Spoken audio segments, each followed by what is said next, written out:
environ 2 mois et demi, nous avons organisé l'atelier national Bambou Foot.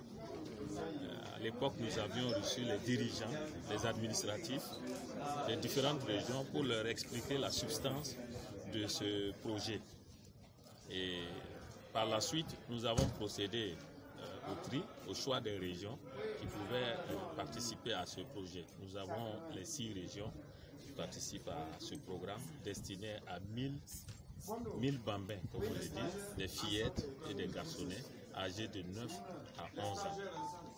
Alors, c'est un programme validé par la FIFA qui a compris l'intérêt de ramener le football à la base, vers les populations. C'est le côté social du football qui prime.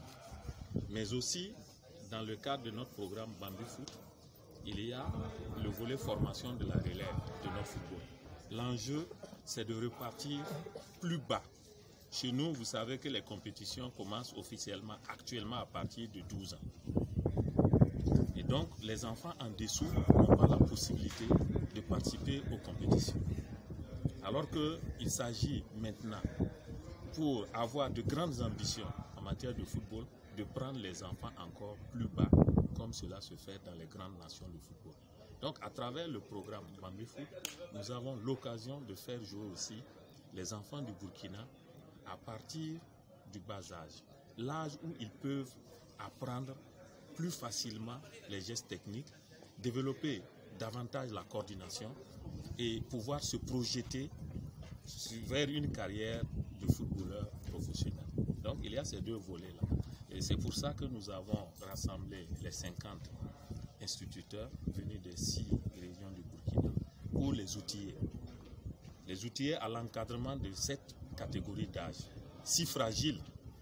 C'est vrai qu'en perspective, il y a aussi le professionnalisme, mais à cet âge, il y a une façon de prendre en charge les enfants.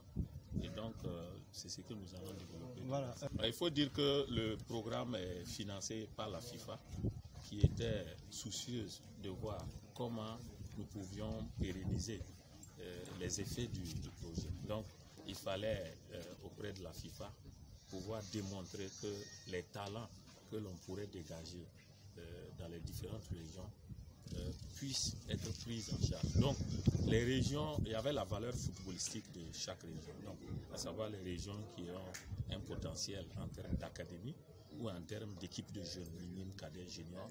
Il y a une grille de notation qui a été adoptée de commun accord avec le ministère de l'Éducation nationale de l'alphabétisation, le MENA, PLN. Et donc, nous avons donné des indices aux différentes régions. Et en plus, chaque région devait présenter un dossier. Et dans le dossier, il fallait identifier chaque enfant. Donc, c'est comme si les enfants, ils avaient déjà des licences. Donc, tout ça, ça a été chiffré. Et c'est sur cette base que les 6 régions ont été choisies.